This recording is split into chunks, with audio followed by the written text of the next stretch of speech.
afternoon and welcome to Bits and Bytes. This is a new style technology show looking at how the rapid advancement of the internet has affected where, when and how we watch television. Our guests today are Carl Lloyd from the BBC's Research and Technology Department and Connie Bihar. First though, Adam takes on a whistle-stop tour of the last 20 years of broadcasting history.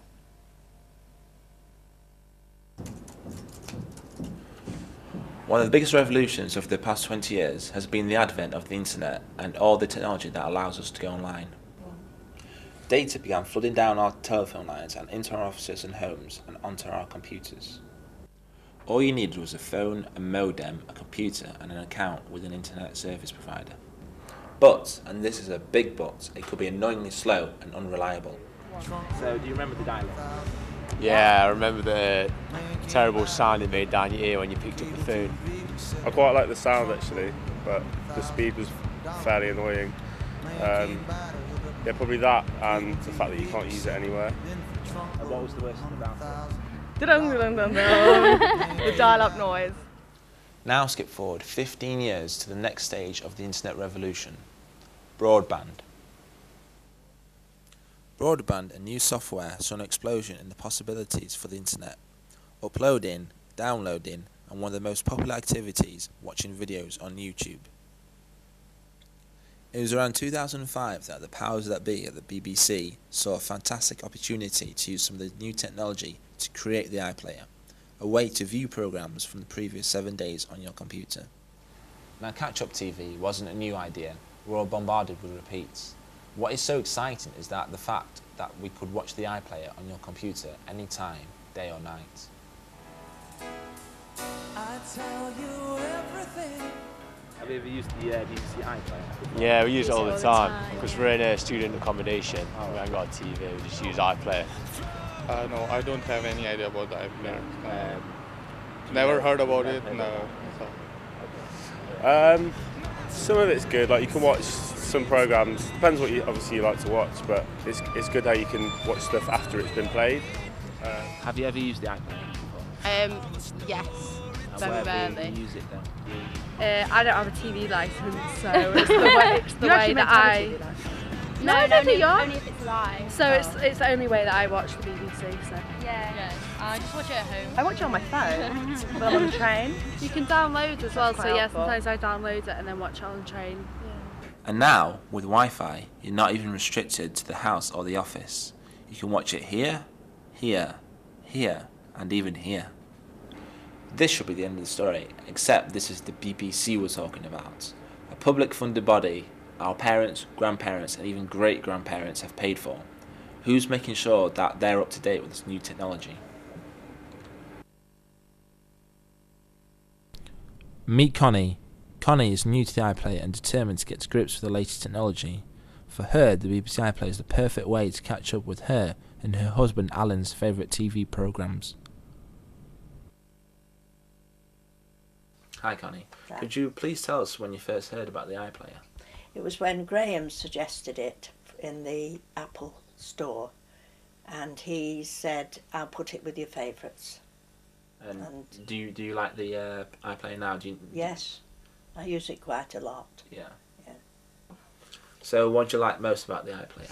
Well, it's easy to get to. All I've got to do is click on favourites, and I get it. And then, of course, if I've missed it the night before, I can watch the iPlayer, it on the iPlayer, and it's good. Instead of recording, and then I never watch it. So, Connie, would you recommend any of your friends to the iPlayer? Well, I would. I tried to actually, but you know, it's very difficult. First of all, they don't have laptops, and I just try to get them at it to do it because I think it's the future. Not really the iPlayer, but you know, the computer. So, do you watch any programmes about technology? Yes, I watch Click. Yeah. I watch the Gadget Show. Anything to do with technology. The BBC recently published data to suggest that it's a 40-year-old man without kids who's the biggest user of the iPlayer. With plans to eventually have practically the whole BBC archive available on the iPlayer, Connie and her friends, with a little help, could have a fantastic trip down memory lane. Hi Carl, hi Connie, thanks very much for coming on to the show today. Hi. Carl, what made you and your team first hit on the idea of the iPlayer?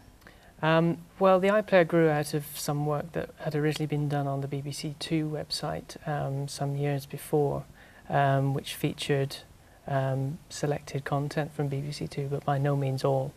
And I think some of the lessons learned in doing that exercise were expanded on to create iPlayer. And Connie, we saw from the clip that you're obviously a very determined person and have really embraced this new technology. What help, if any, do you think the BBC could give to somebody like you to help you make the most of the new technology? Well, I suppose they could have a programme on it. Why not? Like they do university, maybe in the evenings, later on or early morning. Older people get up earlier, funny enough. Well, I do. What about if they brought out some kind of manual? Would that help to you? Yes, but they can't be technical. What an older person thinks about certain things. They asked me in the lesson, what do you think, and how I would approach it is completely different from what, say, you know, the younger people would approach it. So that's difficult. Maybe if somebody my age, not me, but my age could bring out an annual, an album. Or at least help to write one. Or help to write one, yes. Carl, do you think the BBC has become more too youth and technology driven and isn't taking care of the interests of older viewers, such as Connie? Well, I think there's certain focus has been on certain flagship programmes and initiatives that are more youth-centric, but certainly taken as a whole, the coverage of all age groups is pretty good throughout all the BBC channels. It's true that iPlayer probably has been taken up mostly by the 25 to 45 bracket is probably the biggest demographic that would be using it. But I think that the younger people, the reason why they may not have taken it up is that their tastes lie elsewhere, not with BBC output. And then the challenge is with the older end of the spectrum is to make it easier for them to get started on it, because once you've got started on it, it's very easy to use. And you'd agree with that, Connie? Oh yes, definitely, yeah. Carl, do you think it's becoming in a sense almost elitist for certain sections of the BBC audience to actually watch the iPlayer, as you need a laptop or broadband? Well, these things are, broadband itself is almost considered to be a utility like any other, so I don't think that's necessarily elitist. One of the imperatives of the iPlayer and other projects related to it is that we must try to put it on as many platforms as possible. So you don't need to have a laptop. You can get it on, if you get a FreeSat box, you can run it on, it will run on there as well. And also if you have a Wii, you can also use the built-in iPlayer channel on the Wii. So there are other ones in the pipeline. So there are plenty of ways of accessing iPlayer that don't require a laptop, and you may already have the equipment at home. Connie, do you think your generation are a long way behind other countries when it comes to technology? Yes, I do. I think the American older people are much more forward with it. On a cruise I recently went on, really people of 93 were sort of using them openly. You know, they had wireless as well, apparently, because they were in the public areas. So they must have had wireless, mustn't they? And what would you like to see from the future of the iPlayer, Connie? Well, I don't know. I think it's quite good as it is, I suppose. I'm an older person, so I don't really know the future. Maybe the youngsters would think differently. But I'm quite adequate for me at the moment. And Carl, what have you got in the pipeline? Well, the recent beta release of version 3 of the iPlayer has been released recently. That's a terrible way to say it. And it includes more personalisation of the iPlayer. You can link it into your BBC ID if you have one already, or you can create one. So you can build your favourites lists. You should also be able to share those with other users who are also registered. So there's an element of the social networking built into that.